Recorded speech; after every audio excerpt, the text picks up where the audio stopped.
Viernes 5 de junio del 2020, amigos, es un gusto estar nuevamente con ustedes aquí en emisión estelar de Comercio TV con lo más destacado en esta jornada. Información importante finalizando esta semana laboral. Es un privilegio trabajar para ustedes. Aquí iniciamos. Y atención, el asambleísta Daniel Mendoza fue detenido en horas de la madrugada de este viernes por supuestas irregularidades en la construcción del Hospital Básico de Pedernales. En la Corte Nacional de Justicia se tiene previsto que se desarrolle la audiencia de formulación de cargos en contra del legislador. Nuestra compañera Marilyn Jaramillo se encuentra en el lugar para contarnos cómo se desarrolla la diligencia.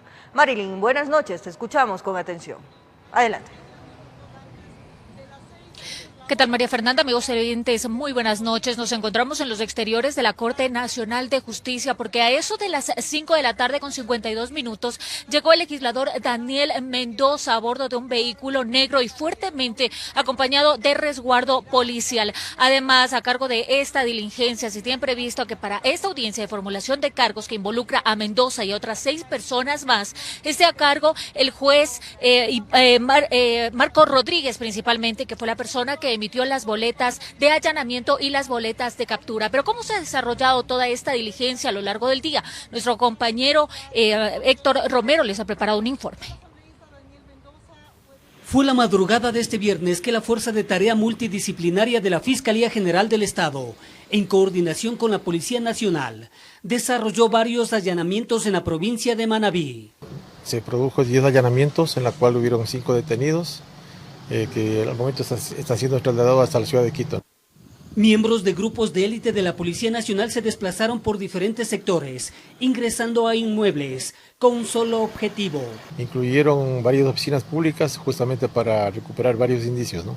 Entre los detenidos se confirmaba el asambleísta Daniel Mendoza y el director del Servicio de Contratación de Obras SECOV, Edmundo T., investigados por el presunto delito de delincuencia organizada, relacionado al Hospital Básico de Pedernales. Entre los detenidos se confirma que se encuentra el asambleísta Daniel Mendoza.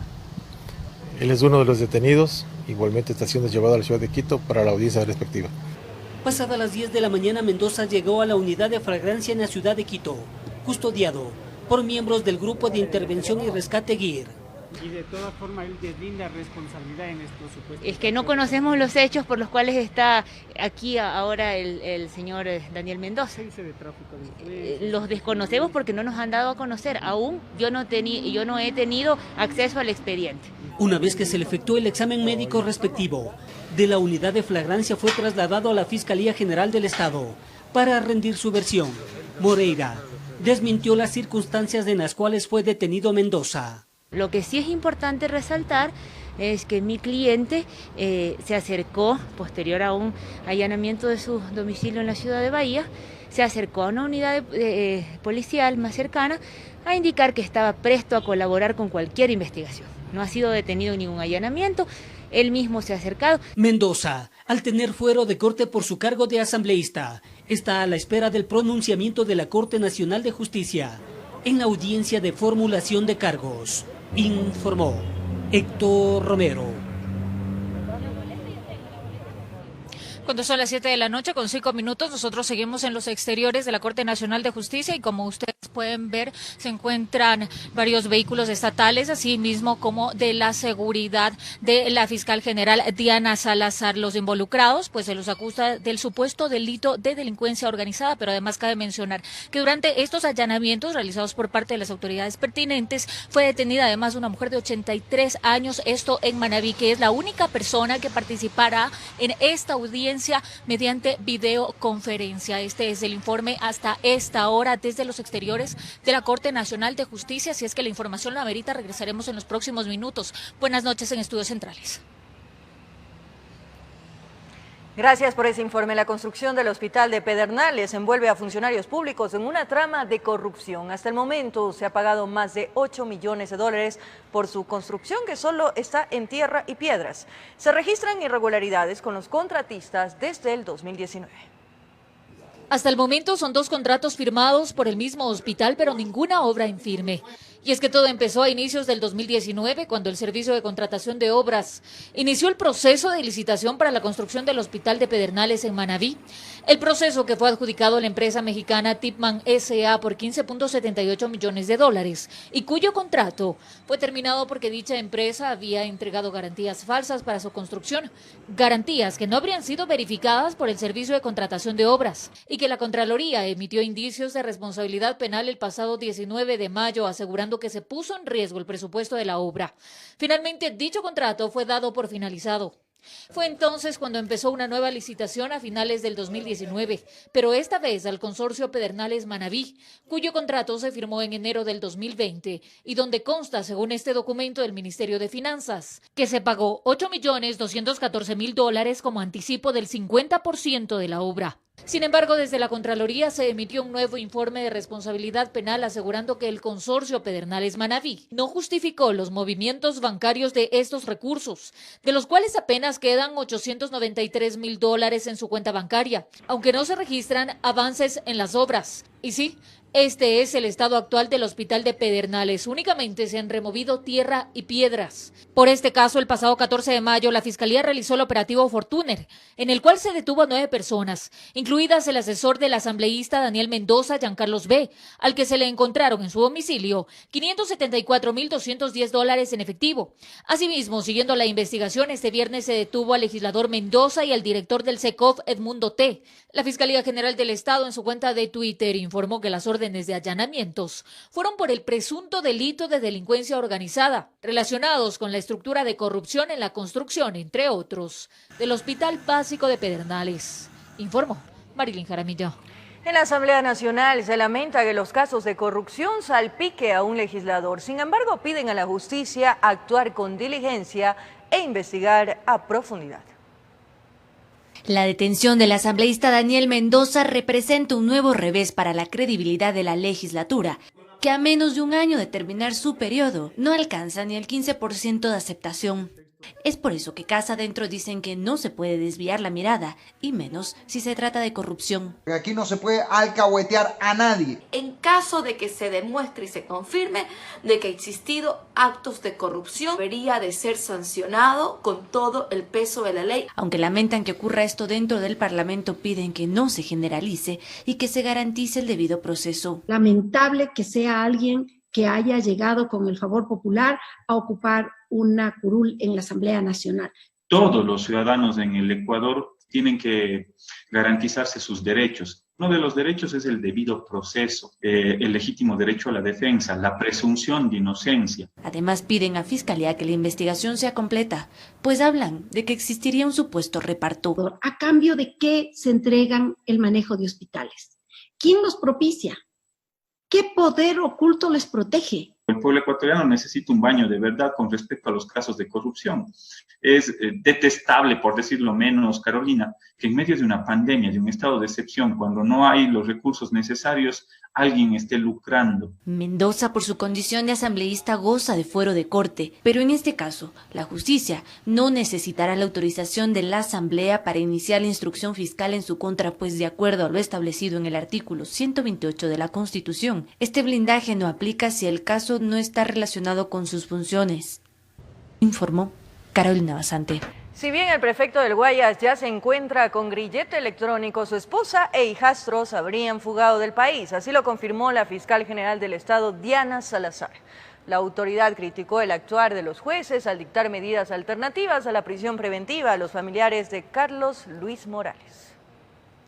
Fue este 5 de junio que al prefecto del Guayas, Carlos Luis Morales, se le colocó el grillete electrónico como medida alternativa a la prisión preventiva. Sobre Morales pesan 2 informes con indicios de responsabilidad penal derivados del examen especial a los procesos de adquisición de bienes, servicios, dispositivos e insumos médicos en el CAD provincial del Guayas, por lo que incluso puso una denuncia a sus familiares. En la referente denuncia penal incluyo el establecimiento de responsabilidades de mi círculo familiar cercano, incluyendo a los hijos de mi actual esposa. Con ese antecedente se conoce que sobre el particular se emitieron órdenes de detención. Sin embargo, según ha informado la fiscal general del Estado, Diana Salazar, los familiares de Morales ya no estarían en territorio nacional. Resulta que la cónyuge del actual prefecto y sus hijastros, sobre quienes pesan también órdenes de detención, ya fugaron del país. Esto ha sido precisamente cuestionado por la autoridad. Resulta que aplicamos la regla de la excepcionalidad para los casos que están de personas que tienen el poder, sea económico o político o algún tipo de influencia. La auditoría realizada por la Contraloría de las operaciones de la Prefectura del Guayas señalan que existe una diferencia no justificada de $345.020 en la compra de 70.000 mascarillas KN95 y 5.000 pruebas rápidas COVID-19 por $585.500. La Prefectura canceló $6.71 por unidad de mascarilla y $23.16 por cada prueba rápida, mientras que el equipo de control determinó que los mismos insumos tienen un valor de $3 y $11.20 respectivamente. El informe señala que el costo total no debió superar los $210.000, por lo que existe una diferencia de más de $259.000 con los valores del mercado, que se traduce en un incremento porcentual del 123%. Otro informe sobre la compra de kits alimenticios señala que a partir de la comparación de costos con comercios mayoristas, de los 8 productos que componen las canastas se estableció que existe una diferencia de $0.94. La variación resulta en una diferencia de $47.000 entre el precio del contrato y el análisis de la auditoría. También se estableció que el contratista aplicó el IVA a todos los productos de la canasta, aunque solo uno grava el impuesto. La diferencia entre los valores verificados y los de la contratación totalizan $85.320 por 50.000 kits de alimento, lo que equivale a un 23.55% de incremento en términos porcentuales. Informó Javier Rosero.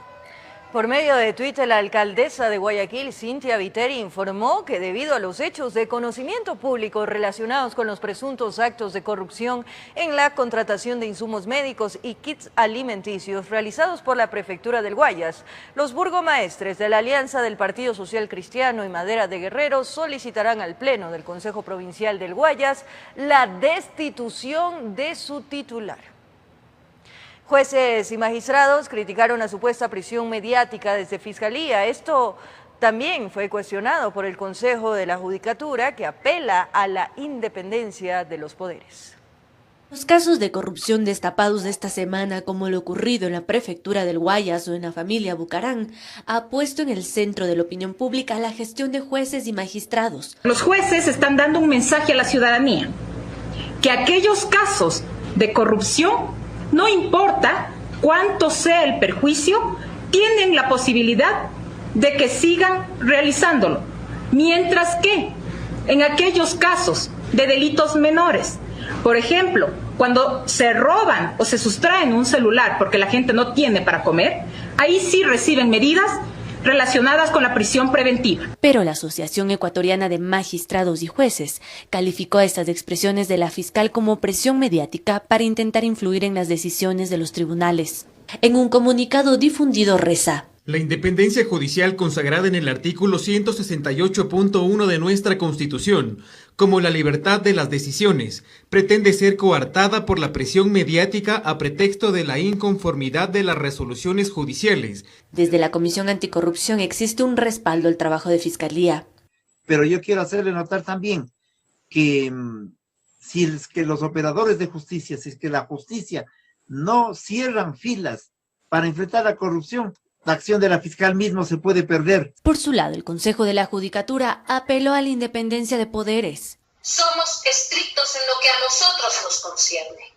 Además, se anunció el inicio de un sumario administrativo en contra de Alfonso Ordeñana Romero, presidente de la Corte de Justicia del Guayas. Sumario administrativo que responde a presuntas incorrecciones en la tramitación de una acción de protección. Son acciones claras que demuestran que estamos comprometidos en respeto del marco constitucional y legal con la lucha efectiva en contra de la corrupción. Informó Carolina Basante. En la ciudad de Quito, este viernes, la unidad de tarea de la Fiscalía General del Estado allanó las bodegas de Salud Quito en busca de indicios sobre la adquisición con supuesto sobreprecio de las pruebas COVID-19, además de las instalaciones del Hospital del IES Sur, donde fueron entregadas, y una empresa de carga. El encargado de la bodega de salud fue retenido para las debidas investigaciones. Momento de nuestra primera pausa aquí en Emisión Estelar del Comercio TV. Más adelante les contamos que en semáforo amarillo los negocios que arrancaron en Quito tienen una venta de hasta un 15% menor al valor esperado. Los detalles en breves minutos.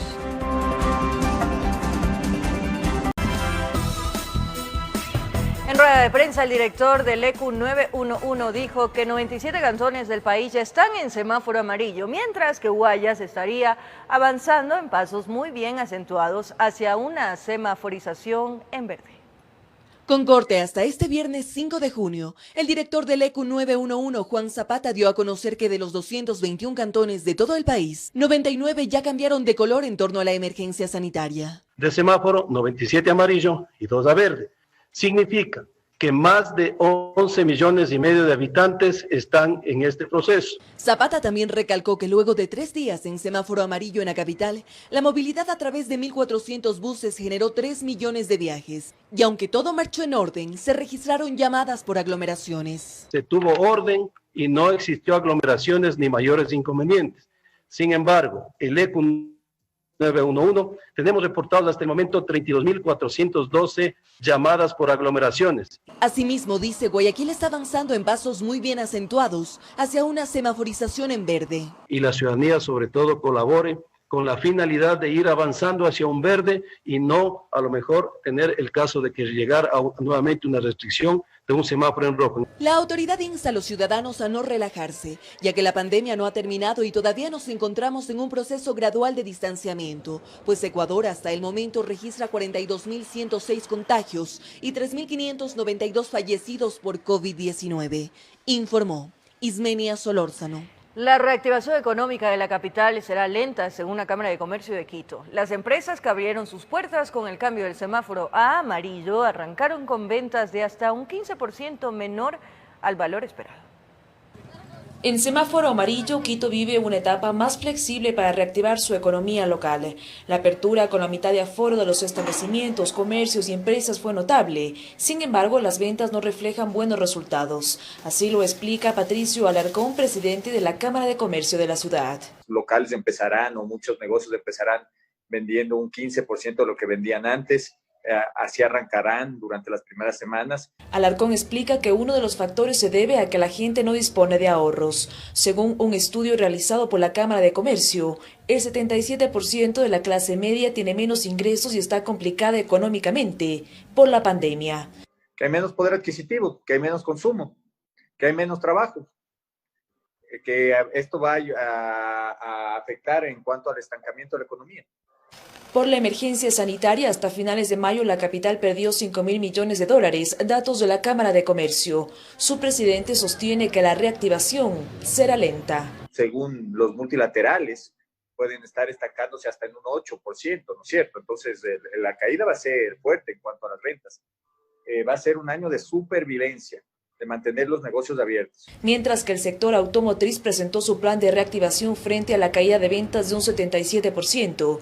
La iniciativa plantea 8 objetivos, entre ellos una reforma tributaria. La revisión de la estructura tributaria del impuesto a los consumos especiales y para lo cual, para racionalizar este tributo desproporcionado. Durante la emergencia, el gremio sufrió una contracción que ya se arrastraba desde el año pasado, según Genaro Baldión, presidente de la Asociación de Empresas Automotrices. Se han perdido 300 millones por parte del Estado en recaudación y 890 millones en facturación. Otro de los pedidos del sector es lograr que la matriculación sea directa en los concesionarios, informó Priscila Cadena. 120 agentes metropolitanos controlan el cumplimiento de las normas de bioseguridad en los 1.200 buses que actualmente circulan en Quito, en la capital de la República. De acuerdo a las autoridades, es necesario un mayor número de funcionarios que vigilen que los buses solo transporten hasta el 50% de los pasajeros. Antes de la pandemia, el transporte público urbano fue muy cuestionado, pues la calidad del servicio a criterio de las autoridades y usuarios no era buena. Al llegar la emergencia sanitaria por el COVID-19, el sistema paralizó sus actividades. Luego de 78 días, la decisión fue habilitar cerca de 1.200 buses para el traslado de pasajeros, los cuales no pueden superar el 50% de su capacidad en cada viaje. Sin embargo, videos difundidos a través de las redes sociales muestran el incumplimiento a las normas, la cual pone en riesgo la vida de decenas de personas. Ante la alarmante situación, el Cabildo enfatizó que realiza constantes controles en estaciones, paradas y buses para evitar que se den contagios de coronavirus. movilizando a todo el personal disponible para esta tarea. Humanamente es imposible, existen 260 unidades articuladas y biarticuladas y nosotros tenemos en este momento 120 efectivos del Cuerpo de Agentes Metropolitanos. Entonces, nos turnamos. La solicitud municipal es la colaboración ciudadana para que no se utilicen los buses si estos superan el 50% de su capacidad, además de reportar cualquier anomalía en el servicio. Al bajarse en cada una de las estaciones, ahí nosotros contamos con las instituciones de control. Mientras, continúa el trabajo para mejorar las condiciones sanitarias en el transporte público urbano. Tendían a aglomerarse, pero en la medida que los días están pasando, va mejorando. El incumplimiento de las normas producirá sanciones a conductores y también a las compañías, informó Sofía Vintimilla. 34 mercados y ferias libres fueron reaperturados en Quito luego de que la capital cambiara al semáforo amarillo. Los representantes de la Agencia Distrital de Comercio aseguraron que hasta finalizar el mes de junio se habilitarán los 54 centros de abasto. Varias modificaciones se realizaron en los mercados y ferias libres de la capital durante las últimas semanas para habilitar nuevamente la atención al público. Ahora los centros de abasto tendrán una única puerta de entrada y otra de salida. Antes de ingresar, las personas deberán desinfectar sus manos en los lavabos y podrán utilizar las veces que sean necesarias gel antibacterial o alcohol. En los pasillos existen flechas que muestran la dirección en la que se debe caminar. Además, todo el lugar cuenta con las señales de los puntos seguros. El traje de bioseguridad. Luego nosotros podemos ponernos encima el mandil.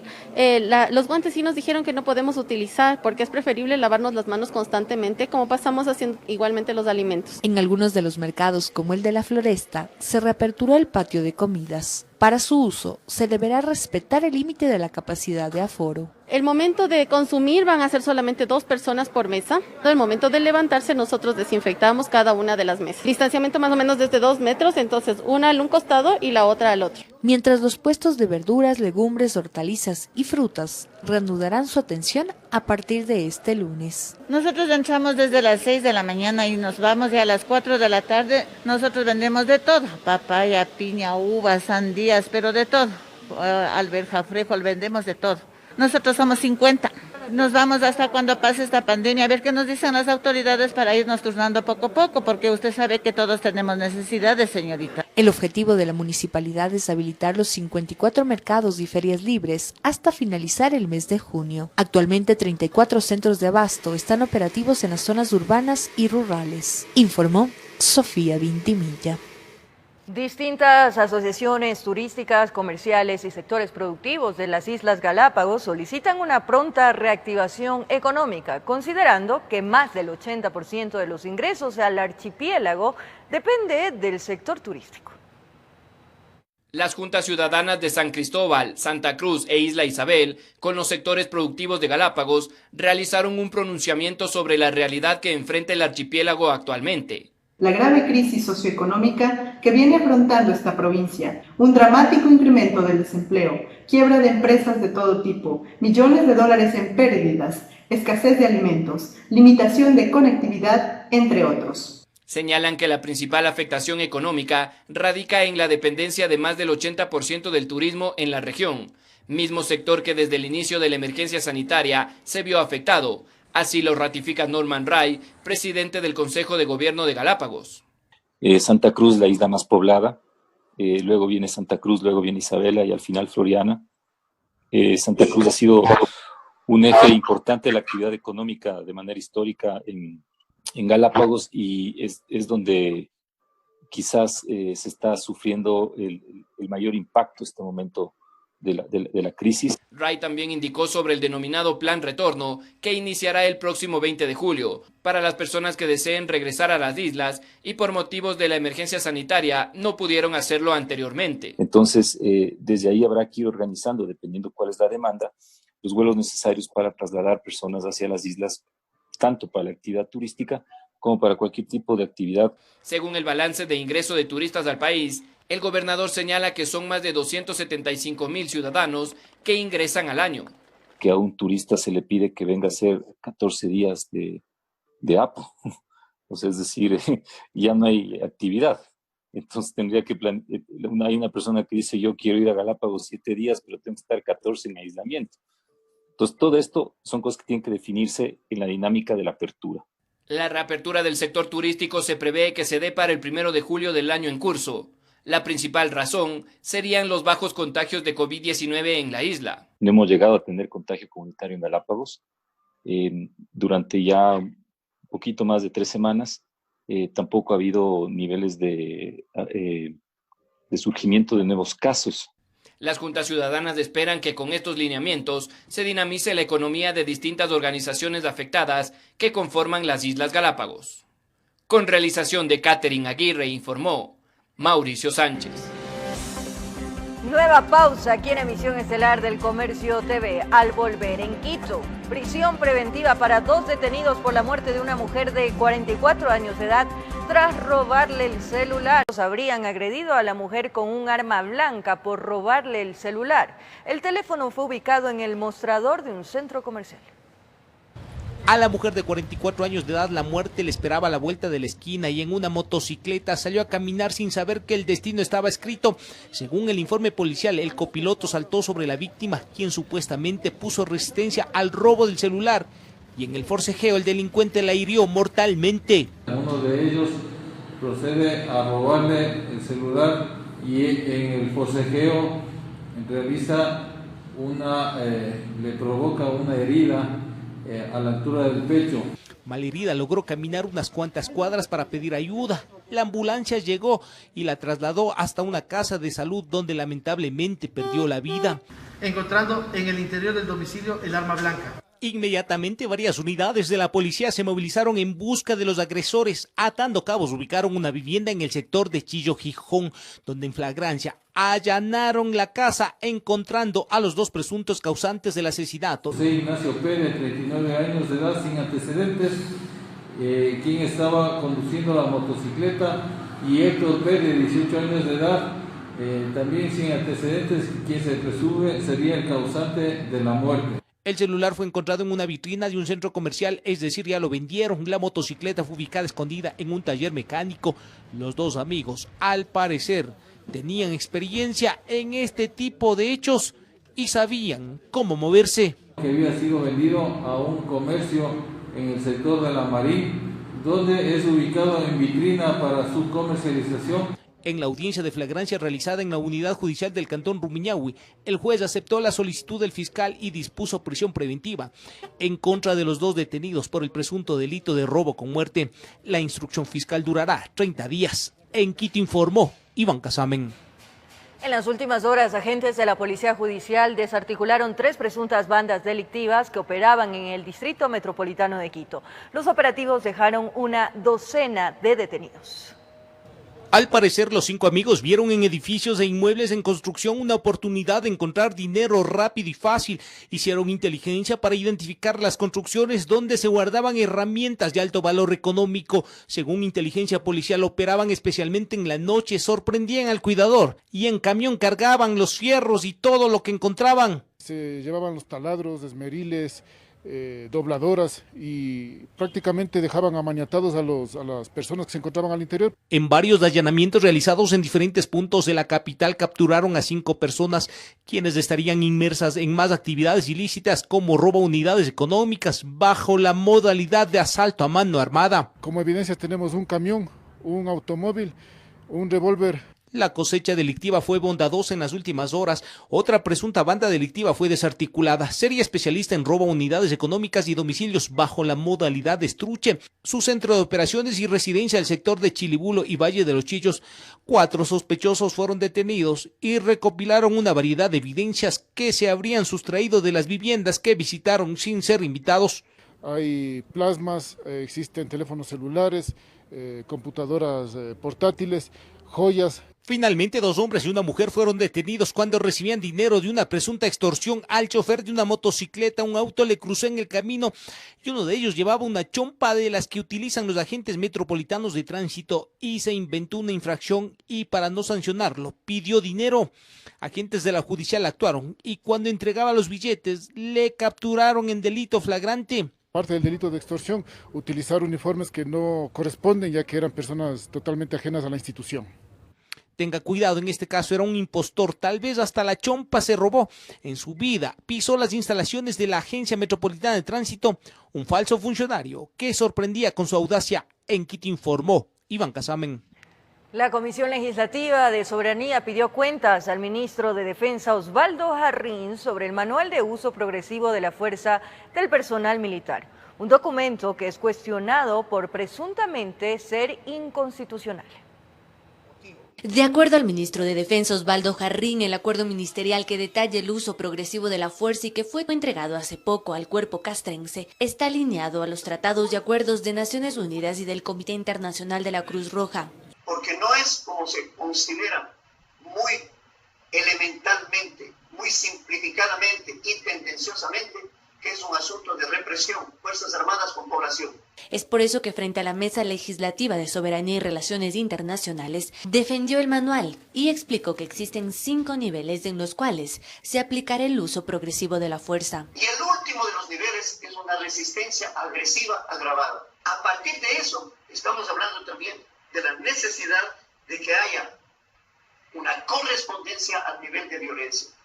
Si se está buscando la muerte, herir y matar a un militar, la reacción no puede ser verbal, no puede ser de persuasión. Pero varios asambleístas de la comisión cuestionaron la constitucionalidad de este acuerdo ministerial. Me admira y me sorprende, no sé cuál es su verdadera intención, qué es lo que quiere hacer, porque mientras estamos trabajando una ley, usted se anticipa con un reglamento. La comisión acordó debatir profundamente el acuerdo ministerial y, de ser el caso, podrían sumarse a las consultas de constitucionalidad en la Corte, informó Carolina Basante. Son un ángel y que Dios les bendiga siempre. Son nuestros ángeles, blancos ángeles, que cuidan nuestras vidas con su amor. Son como ángeles, blancos ángeles, que luchan noche y día con pasión. Son nuestros ángeles, blancos ángeles. Nuestra campaña TBC Te Quiere a Salvo alcanzó los 6.000 kits de alimentos entregados a familias vulnerables en esta emergencia sanitaria. Esta vez, los moradores de Caupicho, Cachas y Uyambí fueron beneficiados con las donaciones de ustedes, amigos televidentes, y la empresa privada. Gracias. La distancia o las difíciles condiciones de acceso no han sido impedimento para que TBC Te Quiere a Salvo llegue con la ayuda a los barrios más apartados de la capital. Haciendo honor al compromiso con nuestra comunidad, acudimos al llamado desesperado de los moradores de San Isidro de Ullachuy en Pumasqui. Allí, madres solteras, personas con discapacidad, adultos mayores y padres que no han podido salir a trabajar por la emergencia sanitaria nos esperaban para recibir los kits de alimentos. Muchas gracias por ustedes, pues que he podido contactarme y que Diosito les bendiga a ustedes también, que se cuiden, que no nos pase nada. Hoy nos sentimos felices, alegres, que por lo menos se han acordado de nosotros. Dios le pague, que Diosito, Dios les ayude. Dios le pague también a ustedes aquí por venir, por acordarse de nosotros. Mientras partíamos a nuestro próximo destino, estas dos mujeres, madres de familia, llamaron nuestra atención. Ambas se encontraban preocupadas porque no sabían qué le darían a sus hijos para alimentarse en los próximos días. Sin dudarlo, también entregamos las raciones de alimentos. Una grande bendición, yo le agradezco mucho porque Dios conoce nuestra necesidad. Que ha sido de gran bendición, porque sí, estamos bastante necesitados. Pero esto no fue todo. Una de ellas, Lady Castillo, pese a una cirugía que se encuentra inflamada, se encontraba durmiendo en el piso, por lo cual le entregamos un colchón, medicinas y pañales para un menor con discapacidad. Yo ayer fui aquí al Centro de Salud de San Antonio y ayer el doctor me dijo que cómo estaba durmiendo. Yo le expliqué y me dijo, no, usted no puede estar durmiendo así porque usted apenas tiene 1 año y pico que la operaron. Y por estar durmiendo mal, tirada en el suelo, tiene una psiqui no sé qué inflamada. Luego de esta imprevista visita avanzamos hasta el sector de Caupicho, sur de la ciudad. Los vecinos también nos esperaban con la respectiva distancia y su mascarilla. que son unos verdaderos ángeles y de TBC, y que Dios les duplique, les triplique el 1000 por 1. No hemos tenido ayuda de nadie, más que ahora gracias a ustedes. Muy amable, gracias. Sí, a la gente que ha donado, Dios le pague y que Dios les bendiga mucho. Porque sabemos que los días han sido difíciles, porque en algo queremos contribuir. Por eso, también llegamos hasta el barrio Chachas de Colocoto. He pasado días difíciles, pero he tratado de salir adelante con mis pequeños. Canal 5 que siempre yo estoy mirando. Muchas gracias por todo. TBC, que muchas gracias que nos ha acordado a nosotros pobres.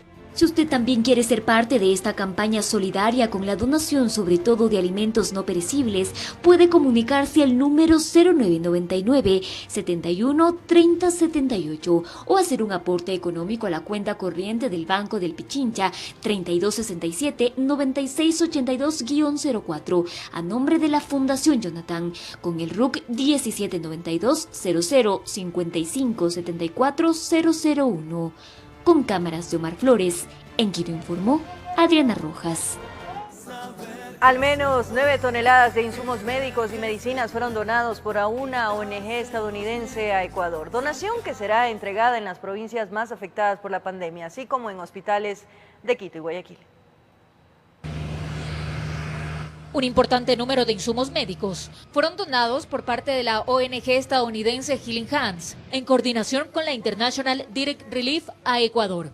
El cargamento llegó al aeropuerto de Tababela, donde se reunieron autoridades nacionales, y el embajador de Estados Unidos, Michael Fitzpatrick. Vienen medicamentos como antirretrovirales, medicamentos para gente hipertensa, para gente diabética. También tenemos insumos de protección, condensadores de aire. Casi $3 millones de donaciones, 8, casi 9 toneladas de bienes médicos. Insumos médicos y medicina que serán destinados a zonas prioritarias del Ecuador, mayormente afectadas por la pandemia, y principalmente a hospitales de Quito y Guayaquil. Se han firmado acuerdos de donación y de entrega de esta donación con el municipio de Quito, el municipio de Pujilí, el municipio de La Maná, con el Ministerio de Salud Pública, con el Hospital Carlos Andrade Marín del Seguro Social y también del municipio de Guayaquil. De su lado, el embajador americano sostuvo que se continuará apoyando al Ecuador con respecto a estas donaciones. Es un ejemplo más de nuestra solidaridad, nuestra colaboración, y vamos a continuar ofreciendo nuestro apoyo durante estos momentos de crisis aquí en el país. En este cargamento no constan pruebas para coronavirus, informó Marilyn Jaramillo. Desde el 29 de junio hasta el 3 de julio del 2020 se llevará a cabo la primera Feria Digital de Alimentos del Ecuador, que busca promover la cadena de producción y exportación con productos ecuatorianos. La Federación Ecuatoriana de Exportadores, por medio del programa Internacionalízate MIPYME, con el aval de la Unión Europea en el Ecuador y el Ministerio de Producción, realizará la primera Feria Virtual de Alimentos del Ecuador, la misma que iniciará desde el lunes 29 de junio al viernes 3 de julio de 2020. Es una feria que tendrá una duración de 5 días y obviamente 24 horas al día, es decir, estará abierta permanentemente. Felipe Rivadeneira, presidente de FedExport, mencionó detalles de la plataforma que tiene como objetivo activar al 100% la cadena de producción y logística de exportación, así como mostrar al mundo los productos ecuatorianos. Alrededor de 100 exportadores ecuatorianos confirmados hasta la fecha. Esperemos seguir con la difusión que ustedes nos hacen, seguir y que nos van a ayudar a seguir aumentando esa base, porque ustedes saben que ahorita el momento del país requiere que las ventas se aumenten, ¿no es cierto? El sistema dolarizado del país depende mucho de las divisas que ingresen a través de las exportaciones. Además, la feria contará con 20 charlas internacionales sobre mercados y tendencias de consumo, así como la representación de distintos sectores comerciales que son. Tenemos café elaborado, cacao elaborado, chocolate, tenemos snacks, cereales andinos, pulpa de frutas, frutas deshidratadas, mermelada de salsas, té y especies, bebidas alcohólicas y no alcohólicas, jugos, frutos no tradicionales, banano, plátano, pesca y acuacultura, entre otros. La feria apunta a un incremento para los mercados de Europa y América. Hasta la fecha ya son 21 países que serán parte del encuentro de exportación de alimentos. De su parte, Verónica Chávez, viceministra de Promoción de Exportación e Inversión, recalca que los esfuerzos en conjunto apuntan a un mejoramiento de la economía en el país. Con el objetivo de generar espacios de promoción comercial, mitigar los impactos negativos, sobre todo de la pandemia que ha causado el sector económico. El proyecto también se centra en generar oportunidades para mostrar al mundo la calidad del producto ecuatoriano. Y que podamos, de expectativas de ventas, podamos cerrar negocios de aproximadamente 5 millones de dólares que hoy por hoy el Ecuador lo necesita. Para las personas interesadas en ser parte de la feria virtual deberán ingresar a la página www.fedexport.com, registrar sus datos en el formulario para que un asesor le indique los requisitos y fechas límite de inscripción.